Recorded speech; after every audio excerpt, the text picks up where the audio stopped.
many viruses infect their host through mucosal surfaces, such as the lining of the respiratory tract. MIT researchers have now developed a vaccination strategy that can create an army of T cells that are ready and waiting at those surfaces, offering a quicker response to viral invaders. The researchers showed that they could induce a strong memory T cell response in the lungs of mice by giving them a vaccine modified to bind to a protein naturally present in mucus. This can help ferry the vaccine across mucosal barriers such as the lining of the lungs.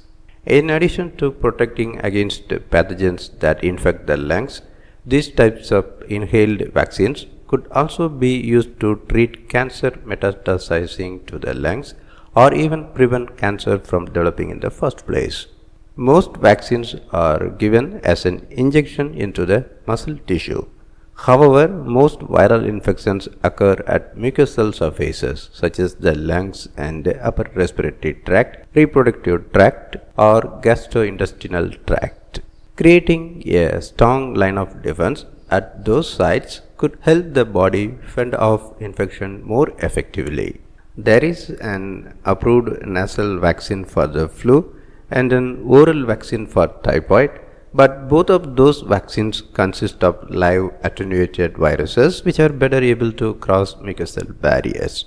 The MIT researchers wanted to pursue an alternative, peptide vaccines, which have a better safety profile and are easier to manufacture but are more difficult to get across mucosal barriers. To try to make peptide vaccines easier to deliver to the lungs, the researchers turned to an approach they first explored in a 2014 study. In that paper, the researchers found that attaching peptide vaccines to albumin proteins found in the bloodstream helped the peptides to accumulate in the lymph nodes, where they could activate a strong T cell response.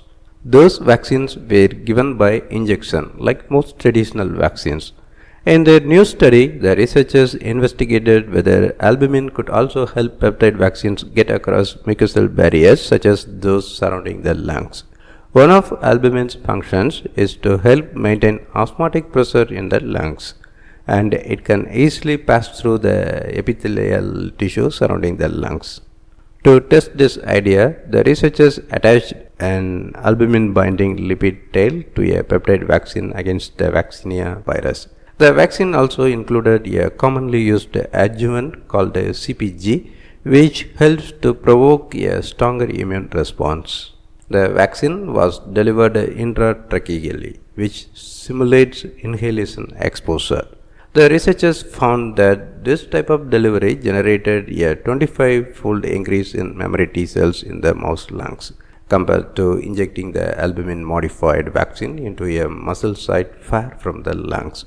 They also showed that when mice were exposed to the vaccinia virus months later, the intramuscular vaccine offered no protection, while all of the animals that received the vaccine intratracheally were protected. The researchers also tested a mucosal vaccine against cancer. In that case, they used a peptide found on melanoma cells to immunize mice. When the vaccinated mice were exposed to metastatic melanoma cells, T cells in the lungs were able to eliminate them. The researchers also showed that the vaccine could help to shrink existing lung tumors. This kind of local response could make it possible to develop vaccines that would prevent tumors from forming in specific organs by targeting antigens commonly found on tumor cells. This strategy could also be useful for creating mucosal vaccines against other viruses such as HIV, influenza, or SARS-CoV-2.